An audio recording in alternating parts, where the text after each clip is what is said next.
I didn't know this many people in town. Please, have a seat. As you know, I just concluded several hours of meetings with President Xi, and I believe that they were some of the most constructive and productive discussions we've had. I've been meeting with President Xi since both of us were vice president over 10 years ago. Our meetings have always been candid and straightforward. We haven't always agreed, but they've been straightforward. And today, build on the groundwork we laid over the past several months of high-level diplomacy between our teams. We've made some important progress, I believe. First, I'm pleased to announce that after many years of being on hold, we are restarting cooperation between the United States and PRC on counter-narcotics.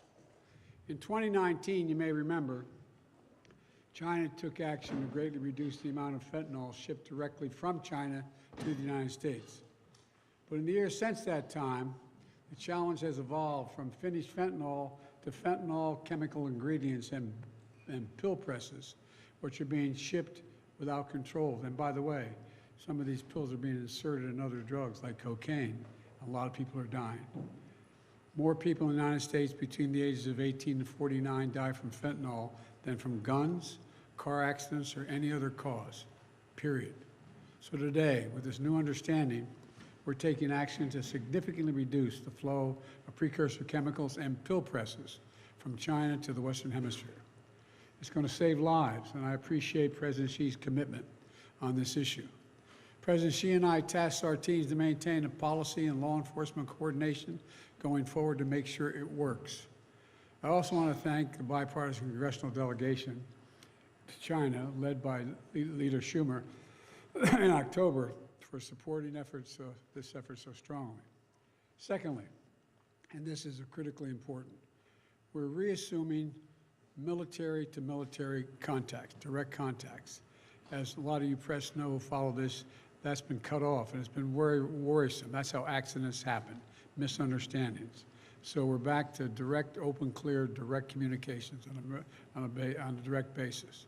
Vital miscalculations on either side can cause real trouble with a country like China or any other major country. And so I think we're made real progress there as well.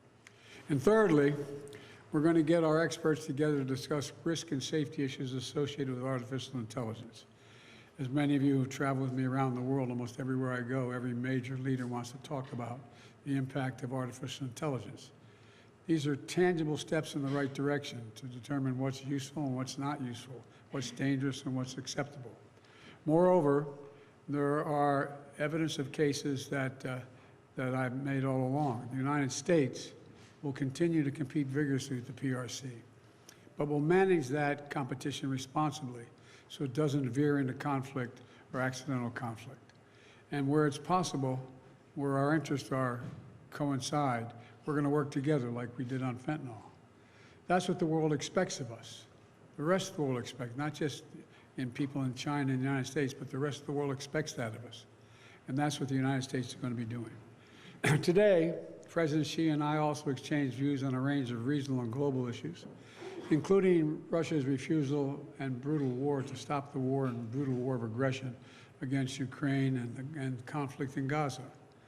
And as I always do, I raised areas where the United States has concerns about the PRC's actions, including detained and exit-banned U.S. citizens, human rights, and coercive activities in the South China Sea. We discussed all three of those things. I gave them names of individuals that we think are being held, and hopefully we can get them released as well. No agreement on that. No agreement on that. I also stressed the importance of peace and stability in the Taiwan Straits. It's clear that we object to Beijing's non-market economic practices and that disadvantage American businesses and workers, and that we'll continue to address them. And I named what I thought a number of those were. I welcome the positive steps we've taken today, and it's important for the world to see that we're implementing the approach in the best traditions of American diplomacy. We're talking to our competitors, and the key, and just talking, just being blunt with one another, so there's no misunderstanding, as a key element to maintaining global stability and delivering for the American people. And in the months ahead, we're going to continue to preserve and pursue high-level diplomacy at the PRC in both directions to keep the lines of communication open, including between President Xi and me. He and I agreed that each one of us could pick up the phone, call directly, and would be heard immediately. And that's, now I'd like to be able to take some questions, if I may. And I'm told that Dimitri of the Financial Times has the first question. Thank you. And as an Irishman, I apologize for bringing the rain. Well, holy God, I wouldn't have called on you if I'd known that. No, I'm teasing. Go ahead, fire away, Dimitri. President Biden, given that America is playing a key role in two major global crises, in Ukraine and in Gaza, does that alter your previous commitment to defend Taiwan from any Chinese military action?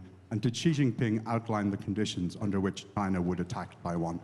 Look, I reiterate what I've said since I've become president, what every previous president of late has said, that we maintain the agreement that there is a one China policy, and that I'm not going to change that. That's not going to change. And so that's about the extent to which we discussed it. Next question, sorry, was Bloomberg. It appears, among other issues, that your agreement with President Xi over fentanyl will require a lot of trust and verification to ensure success, curbing those drug flows. I'm wondering, after today, and considering all that you've been through in the past year, would you say, Mr. President, that you trust President Xi? And secondly, if I could, on Taiwan, you and your administration officials have warned President Xi and China about interference in the upcoming elections. I'm wondering, what would the consequences be if they do, in fact, interfere in those elections? Well, I may have had that discussion with him too, made it clear I didn't expect any interference, any at all. And we had that discussion as he was leaving. Look, do I trust you? I trust but verify, as that old saying goes. That's where I am. And, you know, we're in a competitive relationship, China and the United States. But my responsibility is to make this rational and manageable, so it doesn't result in conflict. That's what I'm all about. That's what this is about. To find a place where we can come together and where we find mutual interest that, but most importantly, from my perspective, that are in the interest of the American people. That's what this is about. And that's exactly what we'll do. You know, we're in a situation where we agreed that fentanyl and its precursors will be curbed substantially, and the pill presses. That's a big movement. They're doing that, and by the way, you know, I guess I shouldn't identify where it occurred, but John, I know two people near where I live. Their kids literally, as I said, strange, they woke up dead. Someone had inserted in, whether the young man did or not, inserted in a drug he was taking, fentanyl. Again, I hope you don't have any experience with knowing anyone, but this is the largest killer, people in that age category. And, you know, I guess the other thing I think is most important is that since I've spent more time with President Xi than any world leader has, just because we were vice presidents. His president was President Hu. I'm not making a joke. President Hu and President Obama thought we should get to know one another. It wasn't appropriate for the President of the United States to be dealing with the Vice President. So we met, if I'm not mistaken, I think it was 68 hours of just face-to-face, just us and a simultaneous interpreter. So I think I know the man. I know his modus operandi. He's been, we have disagreements. He has a different view than I have on a lot of things, but he's been straight. I don't mean that it's good, bad, or indifferent. It's just been straight.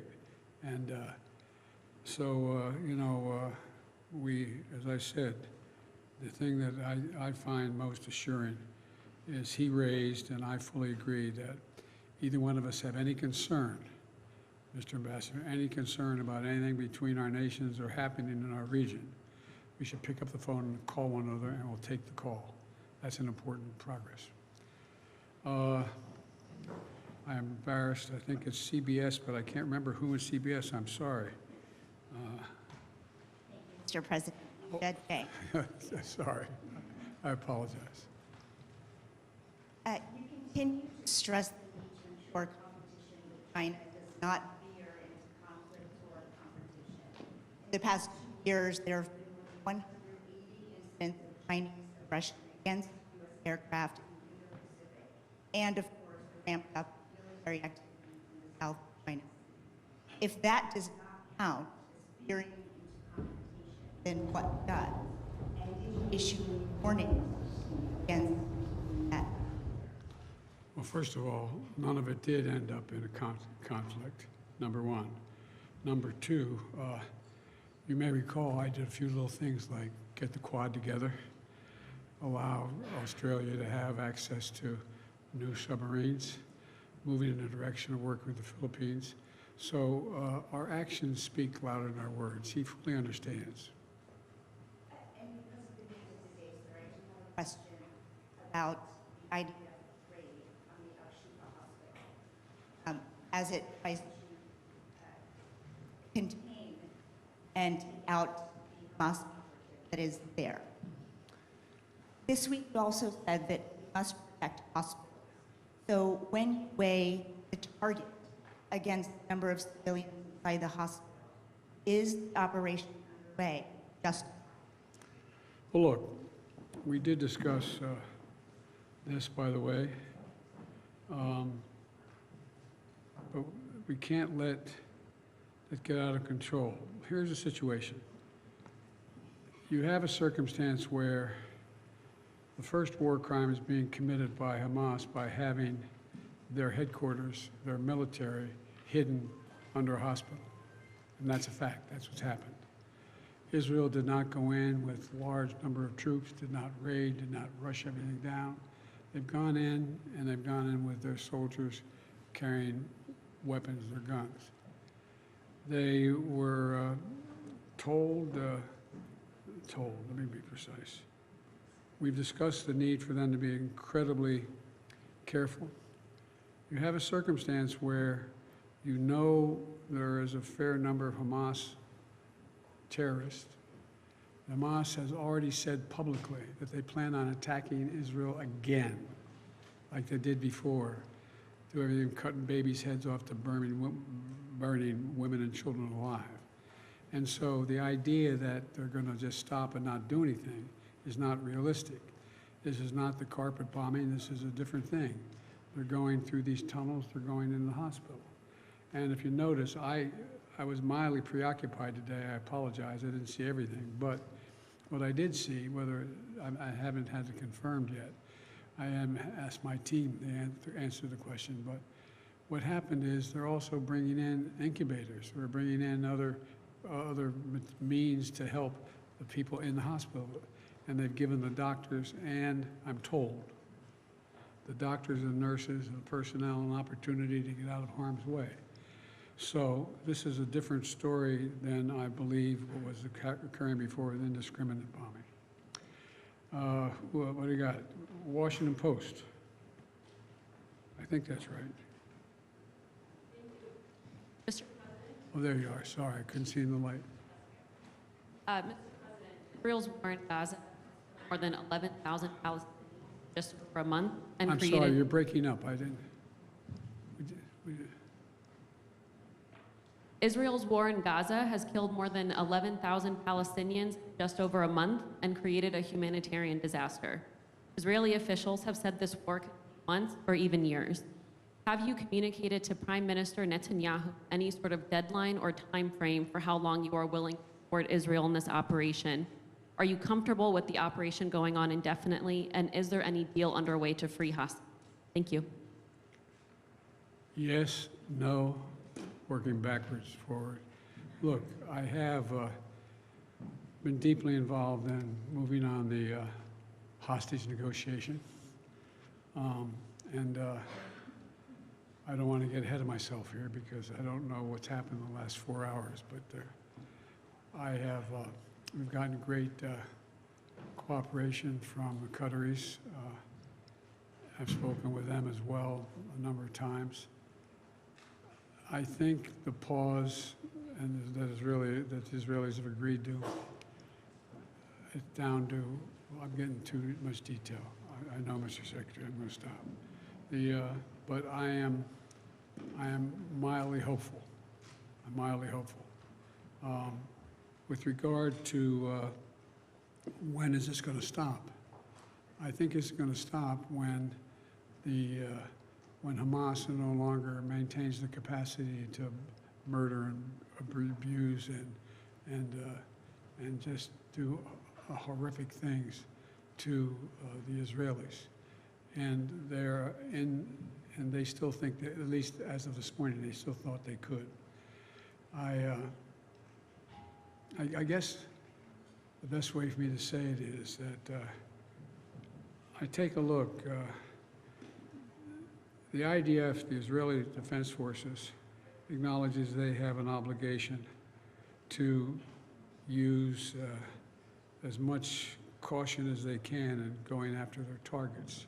It's not like they're rushing in the hospital, knocking down doors, and pulling people aside and shooting people indiscriminately.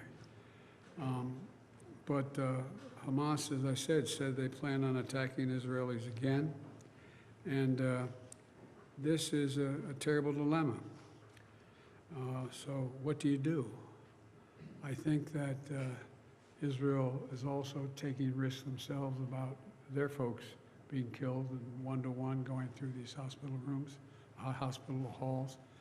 But one thing has been established is that Hamas does have headquarters, weapons, materiel below this hospital, and I suspect others. But how long it's going to last, I don't know. Look, I made it clear to the Israelis that to Bibi and to his war cabinet, that I think the only ultimate answer here is a two-state solution that's real. We got to get to the point where there is an ability to be able to even talk without worrying about whether or not we're just dealing with, they're dealing with Hamas that's going to engage in the same activities they did over the past, on the 7th. So but I can't tell, I'm not a fortune teller, I can't tell you how long it's going to last. But I can tell you I don't think it ultimately ends until there's a two-state solution. I made it clear to the Israelis I think it's a big mistake for them to think they're going to occupy Gaza and maintain Gaza. I don't think that works. And so I think you're going to see efforts to bring along, well, I shouldn't go into it anymore because that's been things I've been negotiating with Arab countries and others about what the next steps are. But anyway, thank you all very much. Appreciate it for everything. Thank you. This ends the press conference.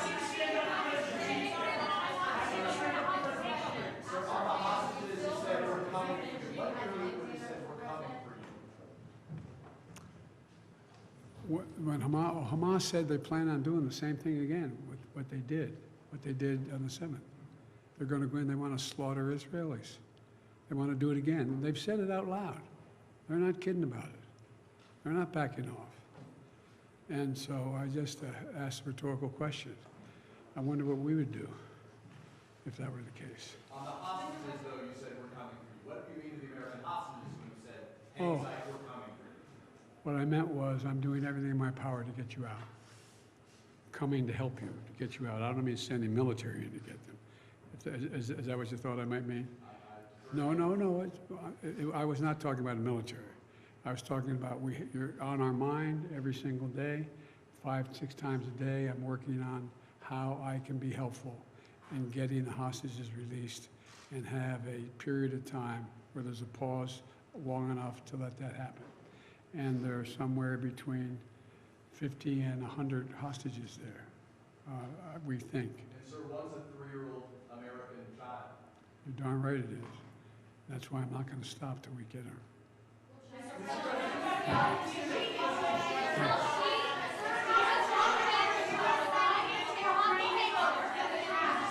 Who can hold the loudest?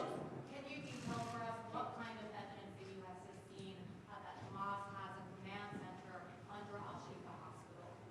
No, I can't tell you. I won't tell you. Do you feel absolutely confident based on what you Yes. that is the truth? Yes.